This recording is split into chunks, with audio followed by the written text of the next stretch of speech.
Oi, mayam lengwirpasi yam nungaijare. Ngarang pung mapanga nungdangi pung mapanga makai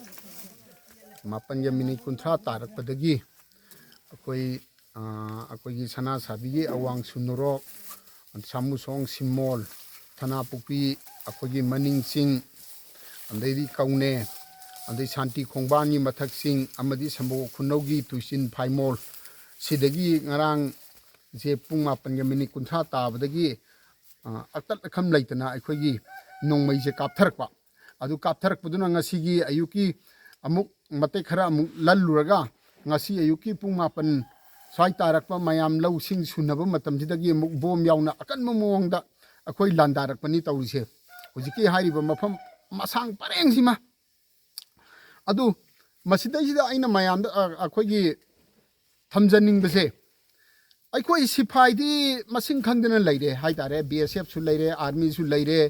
अंदगी MR police मयामम लेबिरे अदु मसिदैसिदा सही अखोई सही मगा था मंगा तरुक तरे सुजल अब सिबोक्ता अदुम मफम सिदगी अदुम मसिंग मफम राउंड से नोंमै कापकपसे ngasiबोक थिंगबा ngamdaba हाइसिसु अखोई आई लाइबक थीबनेन थमजगे अखोई शांति पामी सिदा अखोई सिदा लेजरी सिंसे इना खुनबा कनासु याबु नते सुर नोमगा लौसिंग Surga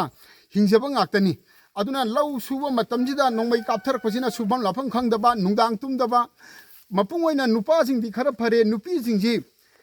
singgi awabasi akhoi yengba ngamdre maramdi kadigino harkanda nungdangna akhoigi kuki singsina nongmai kaptharakani haidana mayamje tumdakai senaba ama andai nungdin sina chaningai thaningai leitadana thabakse akhoi nungdin chupam suba sina nupi angang se masa se kibadagi anambana anxiety se loi leire haba aduna si athu matamda sarkar gi miyeng sanghanningi manamdi karigino harkanda sipai sing leiring se mapung oina BSF sigi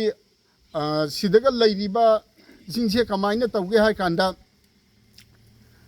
akhoi kari haini lau ngakang suge sida matiamta yengbiyuga haibase saidana siga inang nakpani akhoi meter yankai humpugi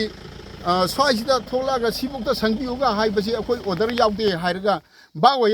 oya khajalaga samban manung duda leiba nongmai kamnare se thangnabada moina leiriba yumdugi nakanda leibadu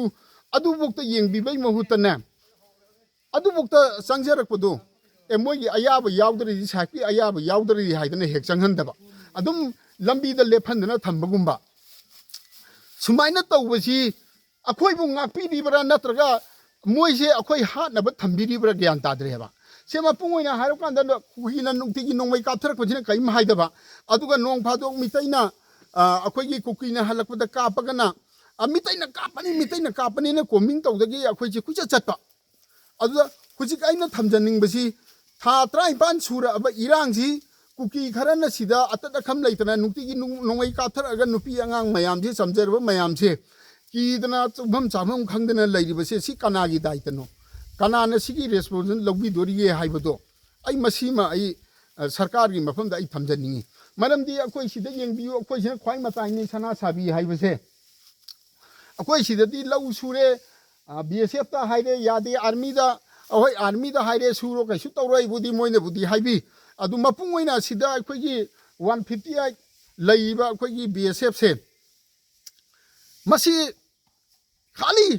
akhoi tumbaga saraga phammaga adum leiba se akhoi ai yumdani leibirib se asi ai mi changakpada changba yani ga yaroi ga thingdana leiba aduga kukina nongmai kaptharaga na tumila tumdana leiba kanana soi kanana paliga haibase yengbidaba se ngarang nungdang se ai yumda ai chaksangda nongmai maru ama tare pandana adu moida ayukta haire noi sumai tawdana noi da hairo nongmai maru ma ai da tare haiba kanam lakte police mu inform tawjare ai huji pokidi yogirektri andagi di ayukta mu nongmai kapakku gate ama pale gate ama panbase mayam nakanda lepingaida gate da patrang long palak pani